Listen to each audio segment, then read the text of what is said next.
Sip. Halo guys. Suaraku Halo, jelas ya? jelas-jelas.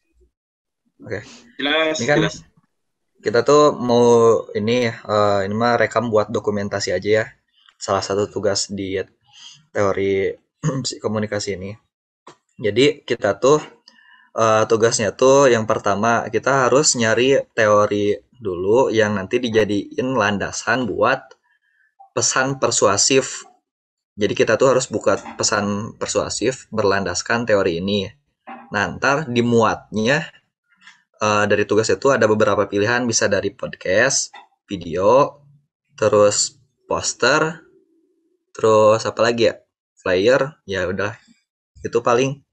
Terus kalau menurutku biar biar kita diskusinya apa ya, subjektif, maaf, objektif gitu, biar lancar juga. Kita mulai dulu aja dari apa ya, kalau ada yang punya usulan teori bisa disampaikan sekarang, terus pesannya apa, jadi dari teori langsung ke pesan persuasifnya apa, ntar kita setujui gitu yang ini atau enggak. Kalau misalkan enggak, kita skip dan ganti ke teori lain. Itu aja paling ya. Kalau menurutku sih biar gampang gitu ya, mungkin bisa ke teori yang konteks komunikasi massa atau intrapersonal atau gimana gitu. Gampang sih yang massa. Ada gak? Aku sih ada usulan teori agenda media setting ya, karena adalah di sekitar kita gitu kan agenda media setting. Apa sekarang media yang tidak disetting sekarang kan? Saya pasti disetting kan dengan isu-isu yang sekarang muncul dan ditutupi pengalihan-pengalihan isu itu kan sudah agenda media setting. Jadi aku ada usulan itu karena banyak itu juga sih Relevan banyak lah ya. kejadian relate. Iya. Berarti pesan persuasifnya bakal kayak gimana tuh? Oke. Pesan persuasifnya itu mungkin lebih ke agak agak itu ya agak gimana ya lebih ke karena aku kepikirannya sekarang itu ke pemerintah ya kan habis ini kan ada pengesahan RKUHP itu lebih Oke. ngeritik ke ngapain sih ada pengalihan pengalihan isu gitu. Oh, Eh, pengalihan isu berarti. fokuskan aja ya karena kan emang RKUHP rencananya mau disahkan bulan Juli tapi malah ada Oh, pengalihan-pengalihan isu kayak yang polisi menganjurkan pakai sandal sama masalah-masalah yang lain gitu kan kayak ya kalau kalian lihat di berita tuh lah banyak lah berita-berita yang sebenarnya nggak perlu diberitakan gitu biar oke. tentang RKUHP ini tenggelam. Nah itu sih agak Nger- menggebu-gebu karena ngerti Ngomongin sih. bahaya. Cuma Coba. Pak Atar gimana tanggapannya Pak? Berarti yang Berarti kan tadi itu ya media media setting, media setting. contohnya itu. ya Contohnya berarti titik berat pesannya tuh ke pengalihan isu ya. iya jadinya kan Pengalihan karena isu ya. Oh, disetting agar masyarakat itu tidak tahu menahu tentang pengesahan RKUHP. bisa sih. Cuman Biar fokusnya kalau menurutku teralihkan ya, gitu. Gak ya berfokus pada topik yang seharusnya dibahas malah jadi hal-hal yang remeh segala jepit gitu ya. kalau menurutku nih ya bisa aja gitu pakai teori itu sih. Cuman eh dibuat pesan persuasifnya lumayan apa ya? Lumayan risky sih, ya gak sih? Iya, Iya sih benar. Masa iya kita ngajak pemerintah gitu maksudku kan. Iya, nggak masa ya, mungkin terlalu apa ya? Terlalu kental akan politik sih menurutku. Jadi iya. Benar lumayan sih. apa ya? Lumayan risky sih kalau menurutku Nah, sih. kalau Iya Eka gimana? iya Ada usulan lain nggak sih? Ya atau gak ini aja apa? Yang lebih aman nih ya antara media atau intrapersonal gitu teorinya. Mungkin kalau yang intrapersonal Ya, bisa kalau yang tadi bahaya ya. iya sih terlalu apa ya? Risky kata aku juga. Mungkin bisa lebih aman gitu, yang lebih aman gitu, Benar-benar. teori intrapersonal atau teori tentang komunikasi massa gitu kan.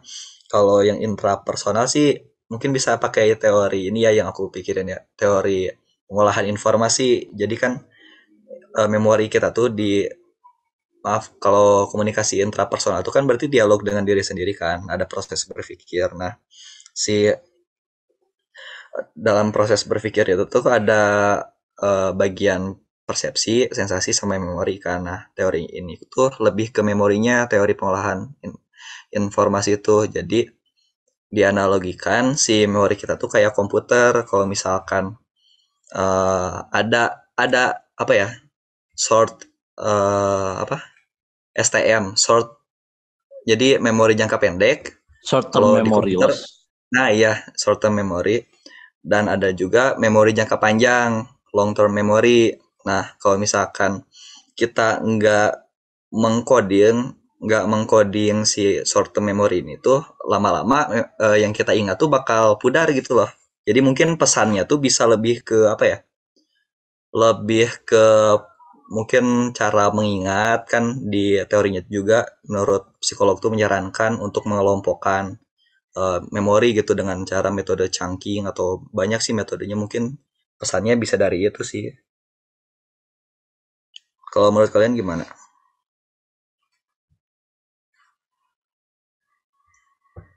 Iya.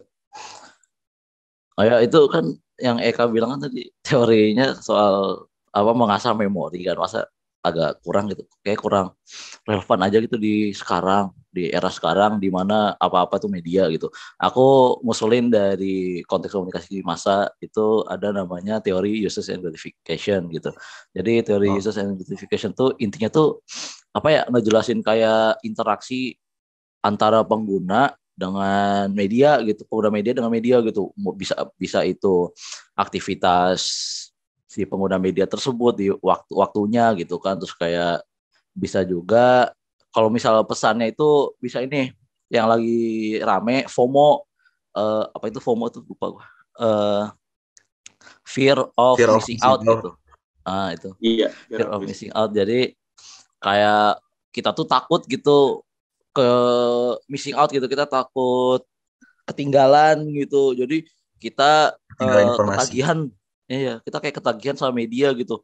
Kan informasi itu bisa didapat dari media. Nah media itu macam-macam, ada mulai dari apa namanya, ada Instagram, ada TikTok. Jadi kayak terpaku banget lah sama gadget gitu.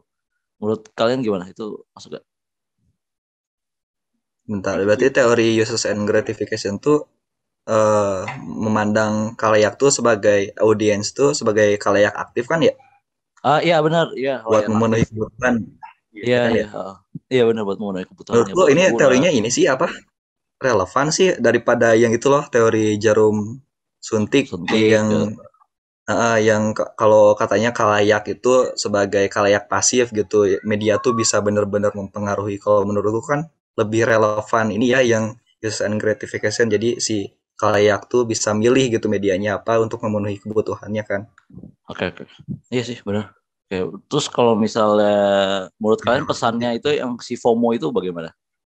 Pesan si FOMO itu. Masuk sih kan, harusnya apa, yang apa, yang audiens tuh memenuhi kebutuhan. Cuman kalau udah FOMO tuh berarti si kebutuhannya tuh udah kayak berlebihan gitu, udah kayak kecanduan, ya gak sih? Iya, masuknya ketagihan, adiksi gitu. Ya, ke Iya, ketagihan, adiksi dari Hmm. media sosial gitu. Oke oke. iya. Oke. Dan mungkin dari kalian ada usulan buat apa namanya, penyampaian pesannya, pesan apa persuasifnya gitu. Kalian ada nggak Kalau usulannya? penyampaiannya sih, kalau saran dari aku podcast. Cuman kalau kalian gimana? Menurut kalian? Kalau dari pribadi Kenapa podcast podcast? kayaknya efektif. Kayaknya Kenapa efektif Podcast aja karena lagi rame kan belakangan oh, ini. iya kayak artis-artis Itu pada bikin semua podcast ya. artis, ya, tokoh pejabat Tapi mungkin melakukan. salah satu kelemahan dari podcast kan, kalau FOMO itu kan kebanyakan terjadi sama sama bocah ya, sama remaja, anak-anak gitu. sebenarnya sama semua orang juga sih, Iya sebenarnya sampai orang tua ya pun juga ini. bisa Jadi Iya. kayak kalau podcast tuh agak panjang, kayak minimal 15 menit gitu, dan berat lah bisa dibilang isinya gitu. Jadi orang tuh gampang bosen kalau dengerin podcast gitu. Mungkin dari kecuali kalian Anda ada. Deddy Corbuzier gitu kan. Nah iya bener. Kalau ada daya tarik seorang, pembicaranya yang menarik kalau banget. ada daya tarik dari hostnya mungkin jadi Ya, ada daya tarik. anteng-anteng aja audiens. Kalau Sama kita mah terpahannya jadi sekarang bukan. kan podcast ini bersaing ini. Podcast tuh bersaing sama TikTok kan video-video Iya. pendek. Orang tuh pengen video pendek aja 15 detik, 13 detik. Oh iya, pengen yang singkat padat jelas lah ya. Singkat padat jelas Iya. ya. Ya kalau Iya, podcast oke. kepanjangan nggak Biar ada daya tariknya ya. pesan biar pesan persuasifnya juga langsung didengar sama Orang halayak. Bisa audiens. lebih Iya. kasih tangkap gitu. Halayak lah. Ya Tangkap, iya. gampang lah ditangkapnya. Soalnya kan kalau podcast kan image-nya kayak lebih ke bercerita dan sedikit kasarannya kan agak berjulit gitu ya. Sekarang Iya. image-nya podcast. Jadi takutnya pesannya itu malah nggak tersampaikan Oh, iya. dengan baik. Iya. Bisa Iya. juga karena malas itu karena kepanjangan durasinya dan pembicaranya bukan Deddy Corbuzier gitu, gak jadi kurang menarik, jadi setengah doang gitu nonton. Mungkin bisa yang lain dah apa ya? Kan ada apa? Video juga, Mungkin bisa desain video, bisa poster. Poster tuh sabi. Apa? Poster apa? Poster bisa sih. Efektif juga ya.